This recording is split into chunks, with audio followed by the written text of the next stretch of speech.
Hunting hunts Toons में आपका स्वागत है। इस चैनल पर आपको सुनने को मिलेगी डरावनी और सच्ची कहानियां। क्या आपने कभी ऐसी नौकरी की है जहां सैलरी समय पर मिले, बॉस कुछ न कहे, लेकिन हर रात आपकी रूह कांप जाए? ये कहानी है मेरी पहली नौकरी की, एक सुनसान पेट्रोल पंप पर, जहां मुझे लगा था जिंदगी की नई शुरुआत होगी। लेकिन जो शुरू हुआ वो था एक ऐसा खेल जहां मैं जिंदा तो था, पर हर रात मरा करता था।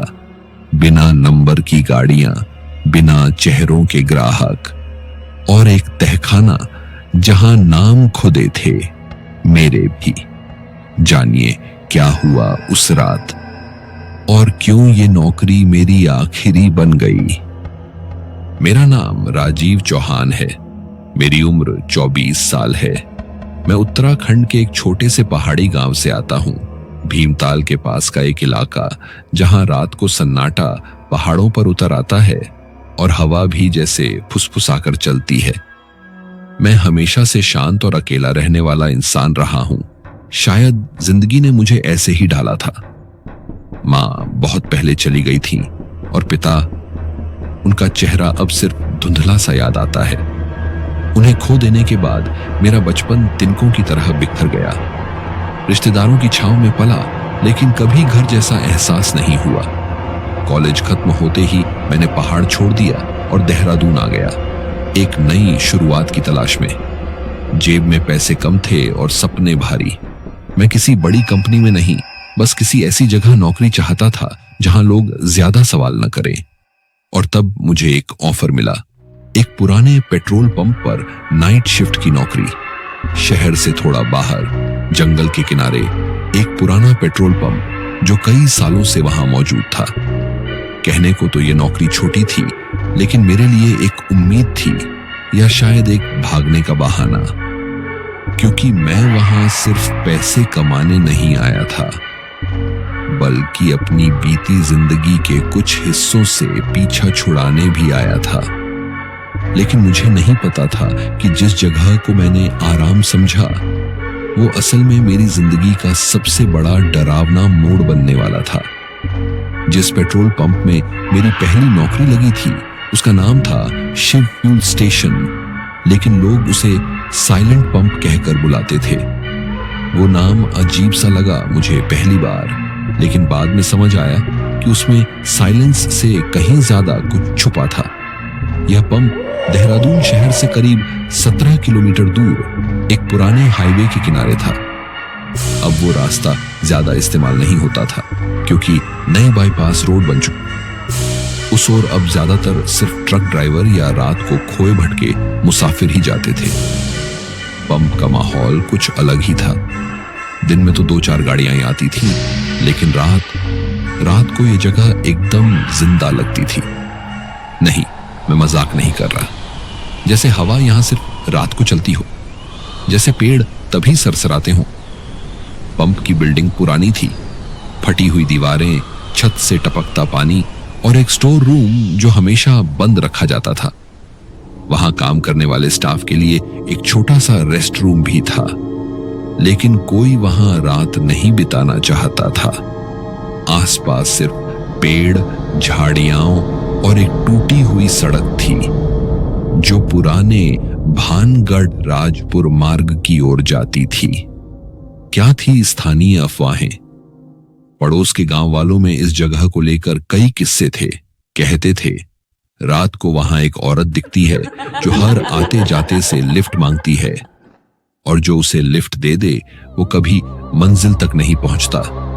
एक पुराना ट्रक ड्राइवर बताता था कि उसने एक रात सीसीटीवी कैमरे में खुद को 2 जगह एक साथ देखा था, एक बार पंप पर और एक बार पंप के पीछे खड़े होकर खुद को घूरते हुए। और सबसे डरावनी बात, 1 साल पहले उसी पेट्रोल पंप पर एक लड़के की लाश मिली थी जो सीधा अपनी पहली रात की ड्यूटी पर आया था और फिर कभी घर नहीं लौटा। मेरे मैनेजर ने हंसते हुए कहा था, डरने की जरूरत नहीं, अफवाहें हैं सब, बस अकेले स्टोर रूम मत खोलना। और फिर वो चुप हो गया। उसकी मुस्कान के पीछे एक अजीब सी घबराहट थी, मैंने तब ध्यान नहीं दिया, शायद करनी चाहिए थी। पहली रात, पहला डर, मेरी ड्यूटी रात 9 बजे से सुबह 6 बजे तक थी। दिन की शिफ्ट में 2 लोग रहते थे, लेकिन नाइट शिफ्ट में मैं अकेला था। मैनेजर ने कहा था कि ट्रैफिक कम होता है, बस 2-3 ट्रक रुकते हैं और सुबह तक काम खत्म। मेरी पहली रात थी। मैं थोड़ा घबराया हुआ था, लेकिन खुद को समझा लिया था कि यह सिर्फ एक नौकरी है। मैंने स्टेशन की लाइट्स ऑन की, केबिन के शीशे साफ किए और फिर स्टोर रूम के सामने से गुजरा। वहीं पहली बार कुछ अजीब सा महसूस हुआ। स्टोर रूम का दरवाजा बंद था, लेकिन उसके नीचे से हल्की सी काली परछाई अंदर हिलती सी दिखाई दी। मैं रुका, कुछ देर तक दरवाजे को देखा, फिर सिर झटक कर आगे बढ़ गया। शायद मेरी आंखों का धोखा था, मैंने खुद से कहा। रात के करीब 1:35 पर एक ट्रक आया। ड्राइवर भारी भरकम और थका हुआ सा दिख रहा था। उसने पेट्रोल भरवाया, पैसे दिए और चला गया। लेकिन जब मैं अंदर गया और सीसीटीवी रिकॉर्डिंग देखने लगा तो मेरा दिल हल्का सा कांप गया। रिकॉर्डिंग में ट्रक दिखाई दे रहा था, मैं भी वहां खड़ा था, पर ड्राइवर की जगह ट्रक के सामने कोई नहीं था, सिर्फ ट्रक और मैंने कई बार रिवाइंड किया, शायद कैमरे में कोई दिक्कत हो, लेकिन नहीं, वो ट्रक अपने आप चल रहा था। पेट्रोल भी खुद ब खुद भर रहा था। मैंने उठकर बाहर देखा, कुछ भी नहीं था। सड़क सूनी थी, हवा पूरी तरह शांत, पर मेरे दिल की धड़कनें तेज थीं। 2:10 एक और अजीब चीज हुई। स्टोर रूम के दरवाजे पर दस्तक हुई। टिक टिक टिक। मैं दौड़कर वहां पहुंचा, लेकिन दरवाजा बंद था और उस पर किसी के नाखूनों के निशान उभरे हुए थे, ताजा। वो सिर्फ मेरी पहली रात थी, लेकिन ऐसा लग रहा था कि ये जगह मेरे आने का इंतजार कर रही थी कई सालों से। पेट्रोल पंप पर मुझे बताया गया कि मेरी देखरेख के लिए एक चौकीदार भी रहता है। नाम था रामदीन काका। करीब 65 साल के, बेहद दुबले और चुपचाप। वो वहीं एक कोने में बनी छोटी सी झोपड़ी में रहते थे, लेकिन उन्हें किसी ने कभी बोलते नहीं देखा। पहली रात जब मैं आया, उन्होंने मुझे सिर हिलाकर देखा, बिना मुस्कुराए, बिना कुछ बोले। मैंने नमस्ते कहा, उन्होंने कोई जवाब नहीं दिया, बस एक तक देखते रहे, जैसे पहचानने की कोशिश कर रहे हों या चेतावनी दे रहे हों। मैनेजर हेमंत अग्रवाल, करीब 40 साल का आदमी, हंसमुख, लेकिन उसकी आंखों में कुछ छुपा हुआ था। वो हमेशा कहता, राजीव, ये जगह पुराने किस्सों से भरी है, लेकिन तू ध्यान न दे, बस ड्यूटी कर और समय पर चला जा। एक दिन जब मैंने उससे स्टोर रूम के बारे में पूछा तो वो अचानक गंभीर हो गया। वो हिस्सा पुराना है, बंद ही रखो तो अच्छा है, वहां कुछ चीजें रहती हैं। वो हंसा, लेकिन उसकी हंसी में झूठ था। और उस दिन पहली बार मैंने देखा कि उसके हाथ कांप रहे थे। और फिर था वो ग्राहक। हर तीसरे दिन रात करीब 3 बजे एक नीली कार आती थी। ड्राइवर कभी गाड़ी से बाहर नहीं निकलता था, वो सिर्फ खिड़की का शीशा हल्का सा खोलता, एक अजीब गंध आती और फिर वो बस धीरे से कहता, फुल टैंक। उसकी आवाज जैसे गहराई से आती थी, धीमी, खुरदरी और इंसानी नहीं। मैंने एक दिन उसे गौर से देखने की कोशिश की, लेकिन उसका चेहरा धुंधला था, जैसे बारिश की बूंदें किसी शीशे को धुंधला कर दें। एक बार हिम्मत करके मैंने गाड़ी के रजिस्ट्रेशन नंबर पर ध्यान दिया, लेकिन अगली सुबह जब रिकॉर्ड देखा तो उस समय कोई एंट्री ही नहीं थी। सीटीवी कैमरे में बस मैं था, अकेला, और मैं हवा में पेट्रोल भर रहा था। अब वो जगह मुझे कमाने का जरिया नहीं लग रही थी, बल्कि वो एक जाल था जिसमें मैं धीरे धीरे उलझता जा रहा था। शिव फ्यूल स्टेशन का इतिहास जानने की मेरी जिज्ञासा दिन ब दिन बढ़ती जा रही थी। एक दिन मैंने पास के गांव मालदेवपुर में एक चाय की दुकान पर एक बूढ़े आदमी से बात की। वो मेरी वर्दी देखकर बोला, तू उस पंप पर काम करता है, जिंदा है अब तक? मैं चौंका।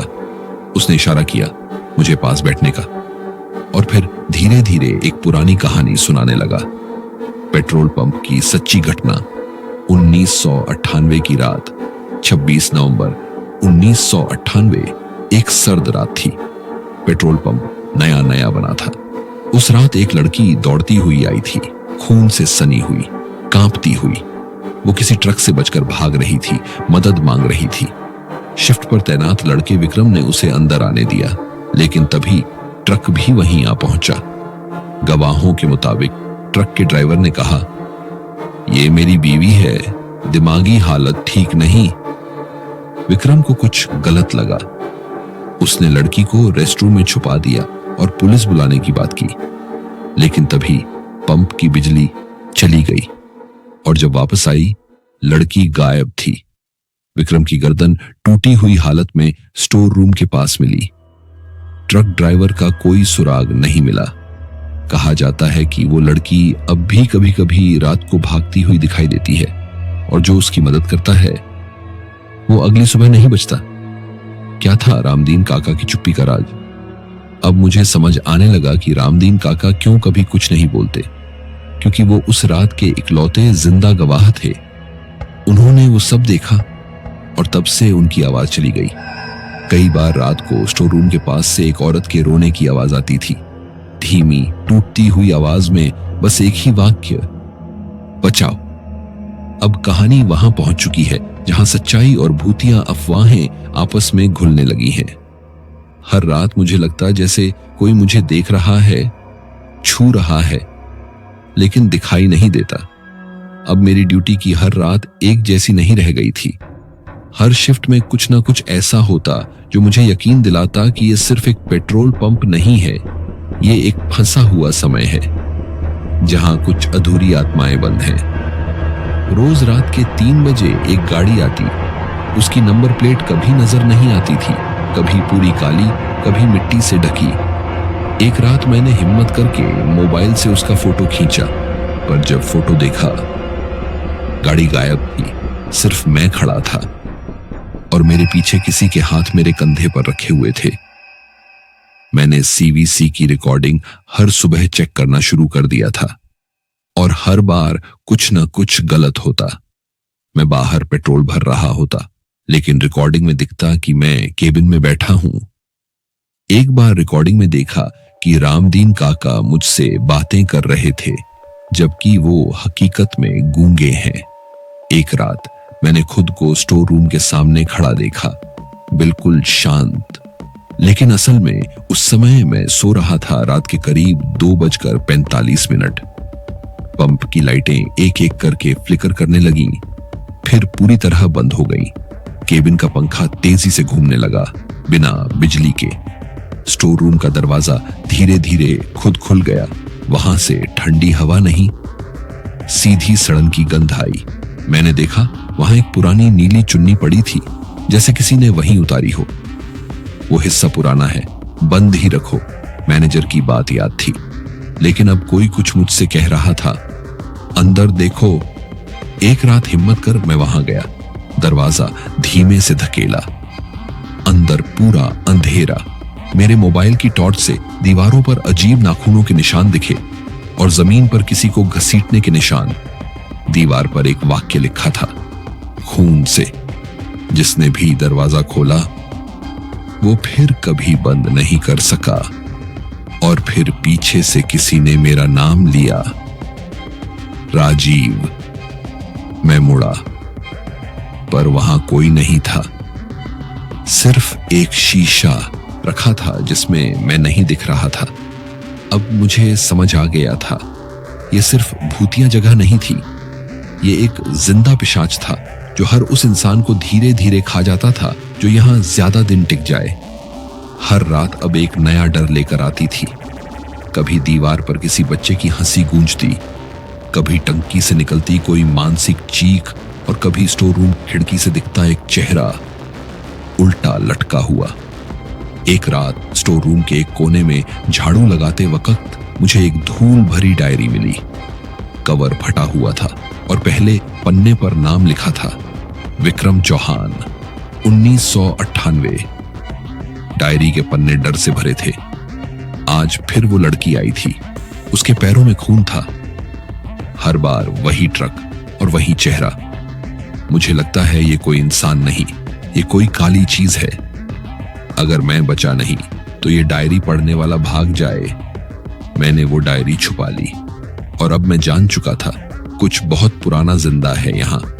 मैंने सोचा अगर कुछ है तो कैमरा जरूर कुछ दिखाएगा।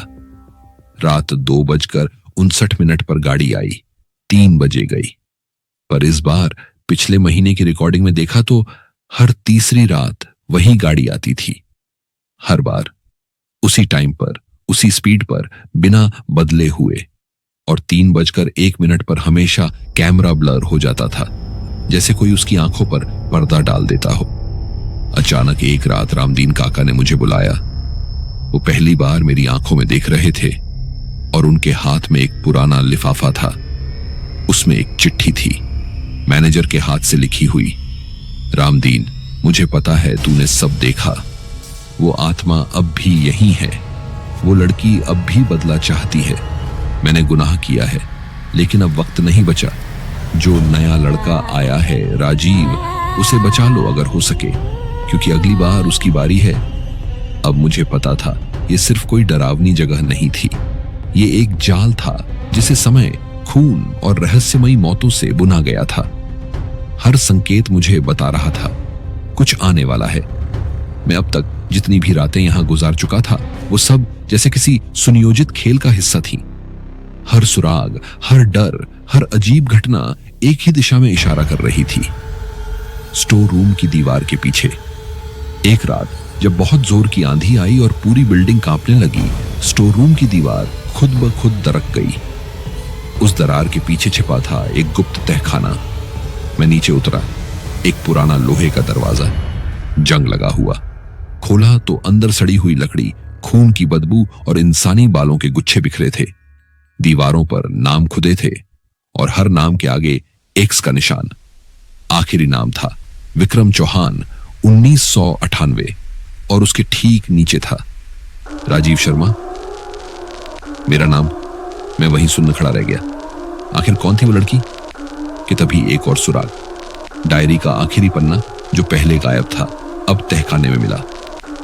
वो लड़की इंसान नहीं थी। वो उस ट्रक ड्राइवर की बेटी थी जिसे उसी ने कई सालों तक कैद कर रखा था। पेट्रोल पंप के पीछे एक फार्मा हाउस था जहां लड़की को बंद करके रखा गया था और एक रात उसकी मौत हो गई, लेकिन उसकी आत्मा वहीं फंस गई। जिसने भी मदद करने की कोशिश की वो खुद उस काले चक्र में फंस गया, क्योंकि वो आत्मा अब मदद नहीं चाहती, वो सिर्फ बदला चाहती है। क्या मैं भ्रम में था? धीरे धीरे सब कुछ साफ हुआ। शायद मैं कभी जॉब पर आया ही नहीं था। शायद ये सब मेरी अपनी बीती जिंदगी थी जिसे मैं भूल गया था। पुराने अखबार की कतरने जो मैंने तहखाने में पाई। 1998 पेट्रोल पंप पर 3 मौतें, एक अकेला लड़का गायब, तस्वीर में एक चेहरा था मुझ जैसा। क्या मैं वो विक्रम था जिसे अब राजीव समझा जा रहा है? इस पंप का अंतिम रहस्य रामदीन काका मर चुके थे, लेकिन मैं अब भी उनसे बात कर रहा था। मैनेजर भी कभी का जा चुका था, पर उसकी आवाज अब भी केबिन में आती थी। सीसीटीवी हर रात मुझे दिखाता था, लेकिन असल में वहां कोई नया कर्मचारी कभी आया ही नहीं। इस पेट्रोल पंप पर हर साल कोई न कोई राजीव आता है और हर बार गायब हो जाता है। अंतिम पंक्तियां। शायद मैं अब जिंदा नहीं, शायद मैं अब इस जगह का हिस्सा हूं, लेकिन जो भी अगली बार यहां आएगा मैं उसे ये कहानी जरूर सुनाऊंगा। तो दोस्तों, कुछ कहानियां बस कहानियां नहीं होती, वो हमें अंदर तक हिला देती हैं। अगर इस कहानी ने आपको भी कुछ पल के लिए सांस रोकने पर मजबूर किया तो एक लाइक जरूर देना, क्योंकि आपका एक क्लिक हमें अगली डरावनी रात लाने की हिम्मत देता है। कमेंट करके बताओ, क्या आप ऐसी जगह पर कभी नौकरी करना चाहेंगे? और हाँ, सब्सक्राइब करना मत भूलना, क्योंकि अगली कहानी शायद तुम्हारे शहर की हो या तुम्हारे साथ घटी कोई भूली हुई रात की।